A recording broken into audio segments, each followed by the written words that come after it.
O Senhor esteja convosco. Ele está no meio de nós. Proclamação do Evangelho de Jesus Cristo segundo Marcos. Glória a vós, Senhor.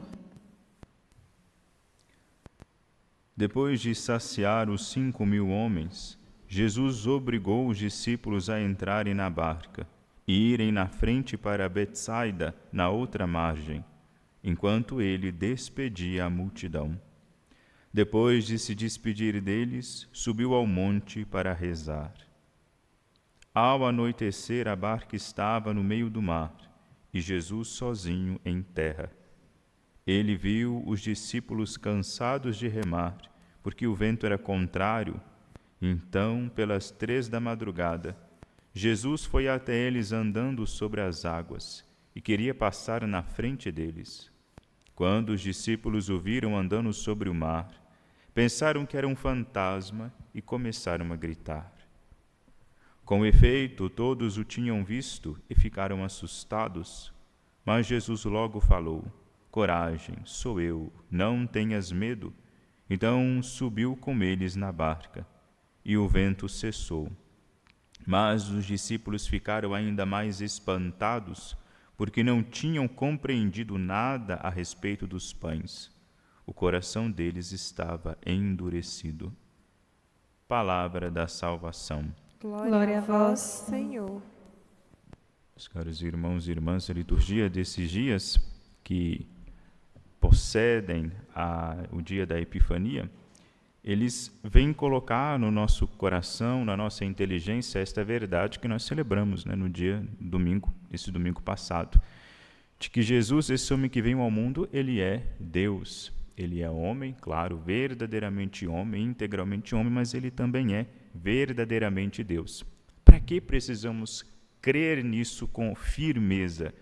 Para que nós aceitemos a sua palavra como palavra vivificante, palavra salvadora de fato. Porque palavra humana nenhuma pode salvar ninguém. A única palavra que salva é uma palavra divina. Para eu crer em tudo aquilo que contém as Sagradas Escrituras como verdade, para eu seguir a Jesus Cristo como meu Senhor, preciso crer firmemente que Ele é Deus. Mas o que é crer firmemente, não é? Hoje a leitura nossa, as leituras que nós ouvimos junto com o Evangelho, elas nos apontam para um único lugar, para uma única realidade, a realidade do amor. Cristo, Ele é Deus e Deus é amor. Amor aqui, mais uma vez, não é? Graças a Deus, nos últimos anos para cá, se vem tentando colocar de novo na cabeça dos fiéis, na nossa cabeça, de que amor não é mais essa coisa romântica, que de alguns séculos para cá foi inculcado na nossa cabeça. O amor é uma realidade muito maior do que isso. Não tem nada de romanticismo no amor, mas também não tem nada de maldade. Claro que não, o amor é bom, evidentemente ele é bom, mas ele é muito mais do que aquilo que abarca a nossa inteligência limitada. O amor é a estrutura de tudo aquilo que existe. Não dá para falar muito sobre isso, né? Seria uma homilia inteira sobre vários dos pontos que nós podemos tirar daqui. Mas para a gente ter uma ideia, quando a gente olha, por exemplo, a realidade atômica, não é? É um núcleo rodeado por vários prótons e nêutrons ali. São ali atraídos para o núcleo, ou seja, os prótons, nêutrons, elétrons, etc., estão ali para o núcleo está ali para eles, está um ali para o outro. O universo funciona desse jeito. Há algo no centro, um corpo no centro, um maior, com outros corpos menores que orbitam em torno desse centro. Estão ali um para o outro. Deus, ele se dá para o homem e ele pede para o homem a resposta do homem para ele de volta. Deus é amor e quando ele cria o mundo porque ele ama, e porque ele ama precisa de um objeto. O amor, ele entra e ele possui tudo aquilo que ele toca. Aristóteles, quando ele vai, que nem era cristão, nem judeu, nem nada, quando ele vai falar do primeiro motor, como é que o primeiro motor governava, movia as coisas, ele vai dizer que ele governava pela atração. O primeiro motor seduz as coisas assim, e as coisas são movidas porque são seduzidas a esse primeiro motor, né? Que depois Santo Tomás de Aquino, que já era santo cristão, ele vai batizá-lo e chamá-lo como Deus, e vai incorporar, elementos cristãos nesse primeiro motor, chamando-o de Deus. Enfim, Deus, ele é amor. Quando a gente tem contato com Deus por meio do intelecto, a gente se encanta de verdade, de fato, né? A gente acha uma coisa maravilhosa, pelo estudo, estou dizendo aqui por enquanto pelo estudo. A Igreja Católica, ela tem um corpo de doutrina imenso. São santos e santos que escreveram milhares, são milhões de páginas escritas a respeito dessa verdade que nós chamamos Cristo. Quando a gente vai para a catequese, uma catequese bem feita, uma catequese que se presta, ela tenta passar, ela precisa passar isso, né? Tem gente que se ilude achando que na catequese a gente tem que promover o encontro pessoal com Cristo, mas não apresenta nem o Cristo para essa pessoa saber com quem que ela vai ter um encontro pessoal. Não, a catequese apresenta o conteúdo intelectual. Para, entendendo, conhecendo a pessoa do Cristo, a pessoa tem oportunidade, depois sabendo quem é esse homem, que é Deus, possa se relacionar com ele. Enfim, nós temos um corpo enorme de doutrina para nós conhecermos. Quando a gente se depara com isso, com um tanto de coisa que se disse a respeito da igreja, do credo, da fé, etc., a gente até se espanta, fala, nunca na minha vida inteira eu vou conseguir dar conta de ler isso tudo, de estudar sobre isso tudo, e não vamos dar o mesmo. Só que tudo isso que é intelectual na igreja e que é fundamental, não é só importante, não, é fundamental. A gente precisa ter acesso a essas coisas e buscar estudar, mas tudo isso perto da realidade que importa, perto do amor, não é nada. É uma parte muito pequenininha, sabe por quê? Porque os apóstolos aqui, olha o que está acontecendo com eles. Eles viram a multiplicação dos pães, viram Jesus andando sobre as águas, mas ainda estão confusos. Mas São Marcos, ele é muito perspicaz aqui. Ele vai encerrar o seu evangelho dizendo: o coração deles estava endurecido. Conheciam tudo de Cristo, as maravilhas que ele havia realizado, mas ele não é só um objeto de conhecimento. Ele é um objeto que, ao mesmo tempo, é o amor, e, ao mesmo tempo, o amado, e, ao mesmo tempo, o amante. Ele precisa entrar na nossa vida. Se ele não entra, tudo aquilo que nós conhecemos sobre ele não serve de absolutamente nada. Satanás, o capeta, o diabo, não tem pessoa que o conheça melhor do que ele, que conheça a Deus melhor do que ele. Conhece tudo, sabe dos milagres de Deus, sabe o que Deus fez, o que ele é capaz de fazer, sabe tudo. E só por isso ele é santo? Não. Não é por isso que ele é santo. Por que ele é danado? Por que ele caiu? Por que ele é uma figura pervertida? Porque ele não ama. Ele conheceu a essência de Deus, sabe que Deus é amor, mas ele não quis. Ele virou as costas para isso. Para a gente fazer valer aquilo que nós sabemos do Cristo, saber valer a nossa fé dele, a gente tem que deixar ser amado por ele, buscar amá-lo de volta. Deixar que ele entre na gente.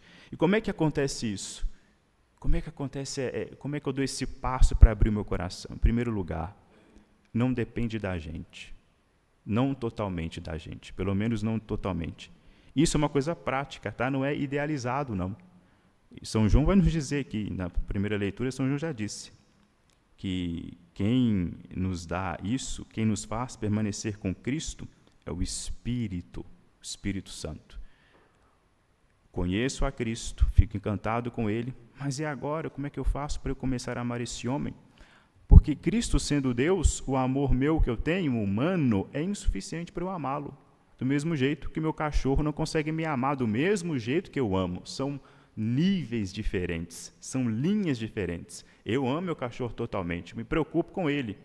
Se ele adoece, eu vou levá-lo ao hospital. Se eu adoeço, se eu fico triste, meu cachorro vai estar a mínima para mim. Ele não vai me levar no hospital, não vai perguntar como é que eu estou, não vai conseguir fazer todo esse sacrifício que eu faço por ele. Mas eu faço, mesmo sabendo que ele não vai me retribuir. Com Deus é a mesma coisa. Ele sabe que com o nosso amor humano, nós não somos capazes de devolver ele com a mesma generosidade. Mas vejam que coisa mágica. Nos é comunicado um Espírito que é santo. Assim como Deus é santo, nos é comunicado um Espírito que é o próprio Deus também. Nós que somos católicos, professamos a fé na Santíssima Trindade. Professamos que Deus é Pai, Filho e Espírito Santo.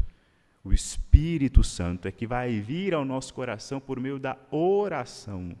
E aí sim, ele em nós vai transformar o nosso coração endurecido. Não é isso que foi profetizado no Antigo Testamento? Deus dizendo, Deus diz que é ele, não somos nós que vamos transformar o nosso coração de pedra em carne. Deus disse no Antigo Testamento, eu tirarei do vosso peito esse coração de pedra, no lugar colocarei um novo coração de carne. É o Espírito Santo que virá a nós e vai quebrar essa pedra que nós temos aqui dentro do peito e vai devolver ao nosso coração a capacidade de bater. Qual que é a nossa parte? O que a gente tem que fazer? Rezar. Crendo que Ele existe, sabendo que Ele existe, que Ele é Deus, que Ele é todo-poderoso, pedir que o nosso coração seja aberto. Essa é a oração mais eficaz que existe. Tem coisas que nós pedimos, coisas essas das quais nós não precisamos, essas orações não são atendidas. Mas tem orações que são as orações eficazes, que nós pedimos, certamente nós vamos receber. O próprio Cristo disse, que pai, que diante de um filho que lhe pede um pão, vai dar para ele uma pedra? Um pai não vai negar para o filho um pão, porque o pão é necessário para a subsistência do filho, do mesmo jeito que um coração de carne, do mesmo jeito que a fé, do mesmo jeito que o amor, a caridade é necessário para a nossa subsistência, para a vida eterna, é necessário para a nossa salvação. E se nós pedirmos isso a Deus, com fé, crendo que Ele pode nos dar isso, Ele vai nos fornecer. E aí nós vamos ver como que essas graças, esses dons sobrenaturais, como eles surtem efeito perceptível nas nossas vidas. Portanto, de coração aberto, crendo, confiando, buscando sempre conhecer esse homem Jesus que é Deus. Busquemos nos aproximar com Ele por meio de uma oração, tendo com Ele uma relação íntima, e para que o nosso coração, de pedra seja quebrado pela generosidade do amor de Deus, nosso Senhor, para conosco. Glória ao Pai, ao Filho e ao Espírito Santo. Como era no princípio, agora e sempre. Amém.